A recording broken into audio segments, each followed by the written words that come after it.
তিনি ছিলেন না কোনো মন্ত্রী, কিন্তু আইন মন্ত্রণালয় চলত তার কথায়। তার তদবিরে পাল্টে যেত বহু মামলার রায়। ফোনে শুনানি চলত, বন্ধ হতো, জামিন অযোগ্য আসামিরও। কখনো তার পেশা আইনজীবী, কখনো মানবাধিকার কর্মী, কখনো বা ব্যবসায়ী।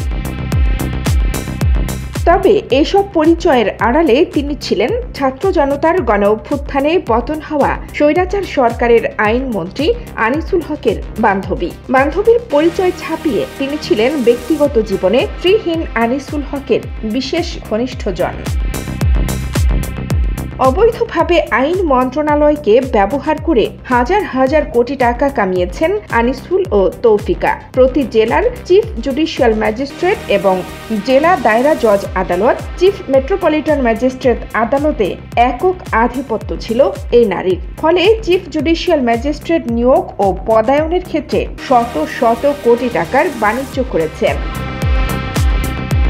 স্ত্রী সন্তানবিহীন সাবেক এই মন্ত্রীর আস্থাভাজন ও ক্যাশিয়ার হিসেবে পরিচিত তৌফিকা করিম। তাকে করা হয় আনিসুল হকের মালিকানাধীন সিটিজেন চার্টার ব্যাংকের চেয়ারম্যান ও একটি বেসরকারি টিভির নির্বাহী কমিটির চেয়ারম্যান। বিভিন্ন সময়ে জাতীয় মানবাধিকার কমিশনের সদস্য সহ বসানো হয় গুরুত্বপূর্ণ প্রতিষ্ঠানের দায়িত্বে। আইনজীবীদের মধ্যে দ্বিতীয় সেরা করদাতা হয়েছেন এই নারী, পেয়েছেন রাষ্ট্রীয় পুরস্কারও। সাবেক এই মন্ত্রী ও তার বান্ধবী ক্ষমতার অপব্যবহার, দুর্নীতি ও লুটপাট করে দেশ বিদেশে গড়েছেন হাজার হাজার কোটি টাকার সম্পদ।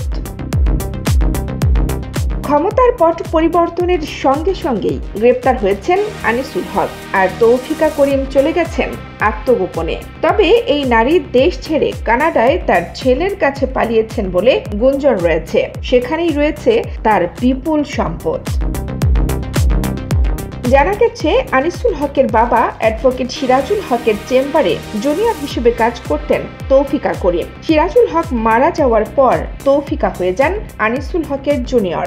2014 সালে আইনমন্ত্রী হন আনিসুল হক। এরপর দীর্ঘ প্রায় 1 দশক তিনি মন্ত্রীর দায়িত্ব পালন করেন।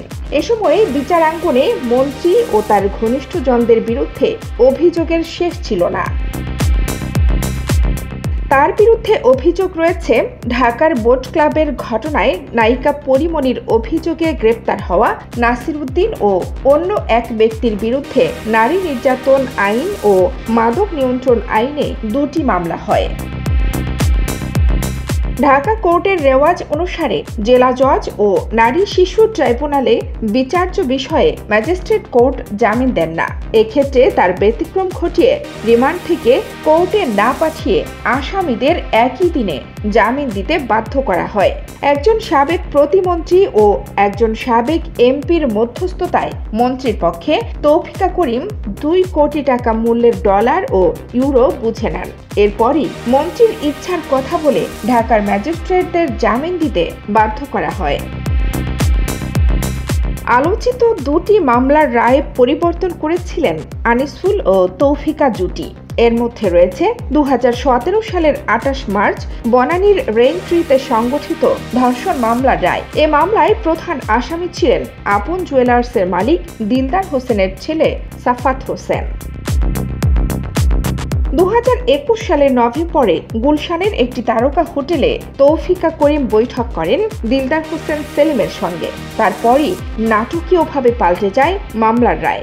অর্থের বিনিময়ে আইন মন্ত্রণালয়ে মামলার রায়ের নথি লেখা হয়। অভিযোগ রয়েছে আদালত পাড়ার বহু অপকর্মের সঙ্গে জড়িত ছিলেন সাবেক এই আইনমন্ত্রী ও তার তথাকথিত বান্ধবী তৌফিকা। কানিস ফাতেমা, নিপা, খবর সংযোগ।